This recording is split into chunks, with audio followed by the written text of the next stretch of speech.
The Cherokee testifies that they use interracial dating for political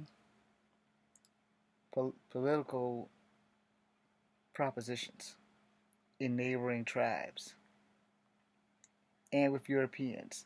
Not only did they go with outsiders in the 18th century and intermingle by the 19th century, a small group of wealthy Cherokees adopted racial slavery. You knew about that. There were black slaves from American slave market, and about 7% of Cherokee families owned slaves in the mid 1830s. Small numbers had enough. Oh, don't worry, I was gonna get there. Had enough by giving rise to now the previous black culture descendants of Cherokee ancestors. By the 20th century, the Cherokee slaves related the stories back to their black forefathers, accompanying Cherokees and forced removals, and recall that African and Cherokee people created interracial families. This could be my answer to these stories and precision of the 21st century. Former NFL running back Emmitt Smith believes that he had Cherokee blood after submitting his DNA test part in the 2020 intense Who Do You Think You Are? He learned that he was mistaken. Among the black Americans as a whole believe in Cherokee ancestry, and this is where my part is, because slaves owned by Cherokee did join the owners in federal government enforcing the 17,000 Cherokees in the southwestern eastern homelands in the 1830s.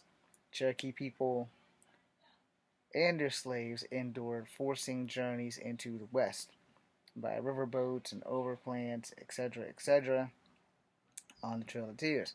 But Cherokee people did not all remain confined to the lands of the federal government assigned to the territories during the 19th and the 20th centuries. Cherokees traveled between Indian territories, North Carolina, and visited their friends and family. Cherokee migrated and resettled in Northern America, resources, social economic opportunities, and Native American groups traveled throughout the United States, employed of the Cherokee, etc., touched on territories, etc.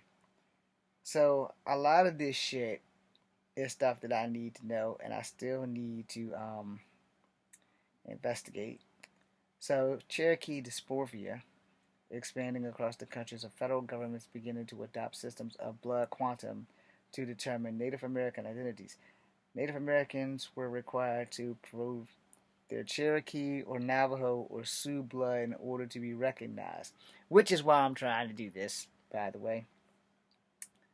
So, one drop of Negro blood, the federal government quantum standards that you happen to be explained why recorded Cherokee quantum range for full-blooded in 2048, one of the 2048 systems of the larger aimed at determined to eligible for land atonements.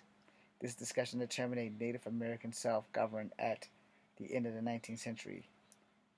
By 1934, the year Franklin Roosevelt administered the adopting the Indian Recognized Blood Act, quantum became official as a measure of federal government determined Native American identities, which was stolen from my family, I'm sure.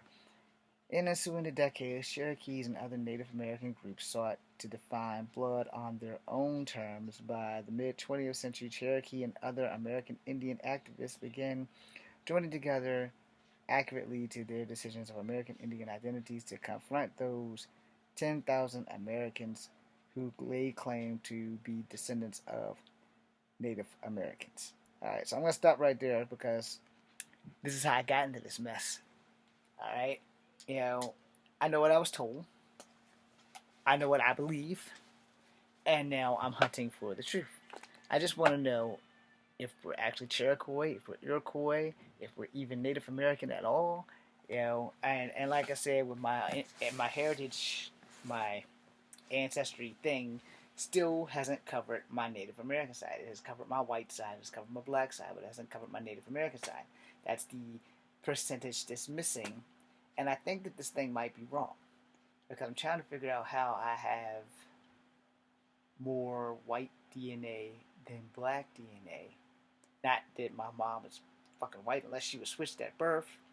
But her father also looked white, and he looked like a white man with a tan, so he could pass. And everybody in my family has a different tone of yellow.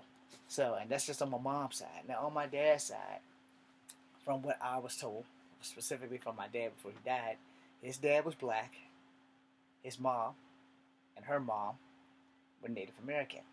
Now I'm going to go and do more research, especially about the Powell Height area, and see what Native Americans come from the Powell Height area.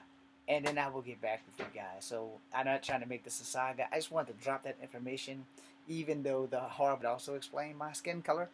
The things that they don't teach you in school that you have to find out the hard way, there you go. Thanks for watching.